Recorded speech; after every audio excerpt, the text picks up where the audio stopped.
안녕하십니까, 윤석동 변호사입니다. 오늘은 2024년 8월 13일입니다. 이제 법인회생, 기업회생, 법인파산, 기업파산, 개인회생, 개인파산 관련해가지고 예납금이라는 게 공통적으로 있거든요. 예납금은 이제 각종 신청을 하고 나서 법원에서 예납 명령을 내리면은 납부를 해야지 개시결정이나 파산 선고를 해줍니다. 근데 예납금이 각 제도마다 틀려요. 예납금액이. 우선 회생부터 말씀드리면은, 일단은 이제 부채가 50억 초과하는 법인인 경우 정통 법인 회생을 해야 되고, 개인인 경우에는 일반 회생을 해야 됩니다. 10년 변제 기간이고, 그 다음에 무담보 채무 10억을 초과하거나, 그 다음에 담보 채무 15억을 초과하고 50억 이하인 경우에는, 법인인 경우에는 간이회생을 신청하고, 그 다음에 개인인 경우 사업소득자는 간이회생을, 그 다음에 급여소득자는 일반회생을 신청합니다. 그리고 무담보 채무 10억 이하, 담보 채무 15억 이하일 때 법인은 간이회생을 신청할 수 있고 개인은 개인회생을 신청할 수 있습니다.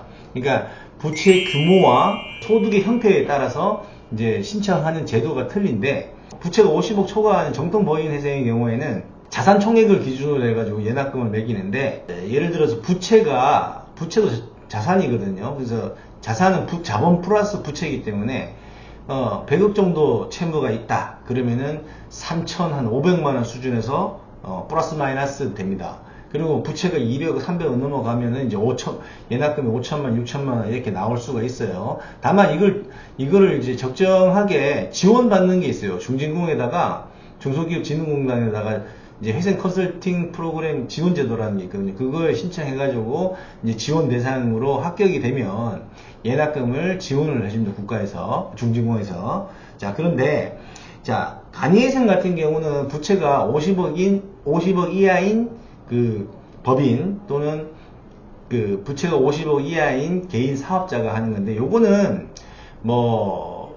이것도 부채 액수, 채권자 숫자, 그 다음에 자산의 종류와 그 다음에 다과, 그러니까 많고 적음, 이런 거에 따라 달라지긴 하는데, 보통 이제 법인인 경우에는 1,000만원 정도 수준에서 1,300만원 이렇게 나올 수가 있고, 이제 개인인 경우에는 500에서 700, 근데 부채가 이제 50억에 근접한다 그러면은 이제 1,000만원이 넘어갈 수가 있습니다.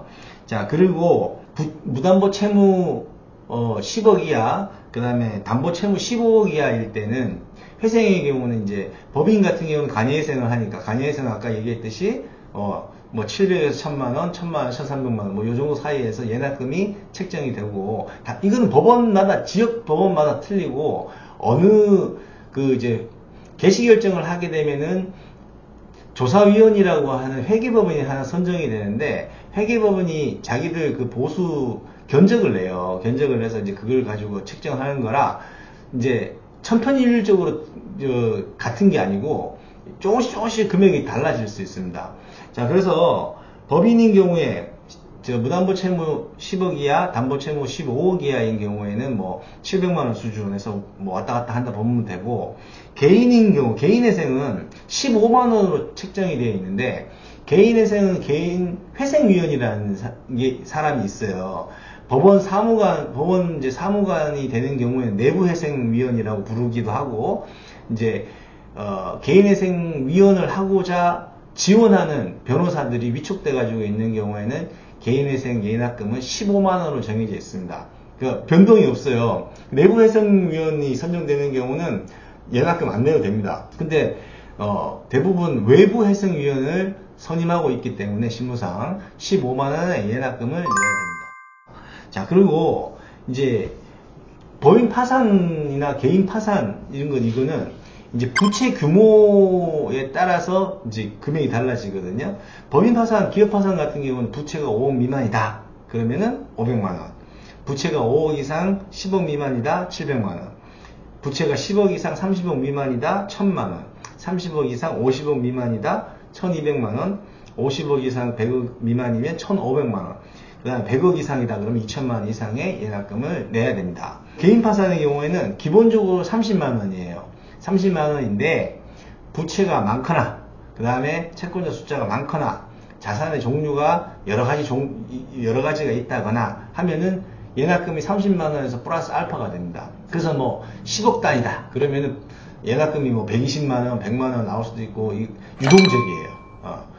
개인 파산, 법인 파산을 신청할 때 부채 상한 기준액이 회생 같은 그런 기준은 없고 언제나 이게 뭐 1조가 부채가 있다 하더라도 신청을 할 수 있는 건데 개인 파산이든 법인 파산이든 근데 이제 이 예납금은 그 부채 규모와 채권의 숫자와 그다음에 자산의 종류에 다가가고 그다음 파산 관제인이 해야 될 업무의 난이도나 뭐 업무 환경 이런 걸 다 따져가지고 합니다. 근데 회생이나 파산에서 예납금 명령이 나오면 그 예납 명령에 대해서 불복하는 방법이 없어요. 깎아달라고 뭐 이렇게 항고를 하거나 즉시 항고를 하거나 이런 게 제도가 없어요.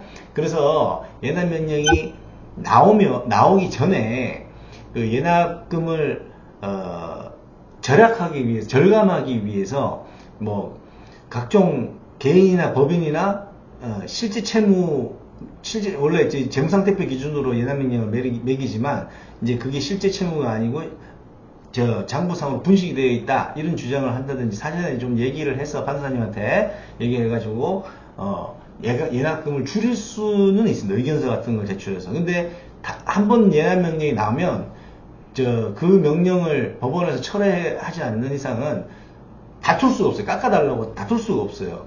예, 다투는 방법이 없기 때문에 사전에 예납금을 절약하고자 하면 그 실제 부채, 장부상의 부채가 아니라 실제 부채가 어떻다, 실제 부채 현황을 정리를 해가지고 의견서 제출해가지고 예납금 산정할 때 기준으로 삼아달라 이런 거를 얘기를 해야 되고, 그러니까 법인 파산은 이제 부채 규모에 따라 정해져 이제 있거든요. 구간에 따라서 아까 얘기했듯이. 근데 개인 파산 같은 경우는 그럴 수가 있잖아요.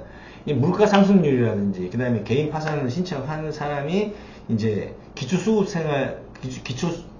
수급 대상자거나 장애가 있다거나 그다음에 뭐 부양 가족이 있는데 생활비 외에 의료비, 간호비, 개호비 이런 것들이 들어갈 수 있다. 이런 거 사정이 좀 있을 수 있잖아요. 개인은. 법인이야 뭐 아플 수가 없잖아요. 법인이. 그러니까 그 별도의 비용이 들어가진 않는데 개인 파산 같은 경우는 여러 사람이다 보니까 사람과 관련된 뭐 의식주 문제뿐만 아니라 건강상의 문제, 물가 상승률, 그 다음에 채권자 숫자, 그 다음에 부채의 규모, 부채 발생 경위, 그 다음에 채무자가 개인 파산 신청한 채무자가 일정한 소득이 있느냐, 아니면 불규칙하게 소득이 발생하느냐, 여러 가지 사정을 따져가지고 법원에서 감액 요소로 삼고는 있습니다.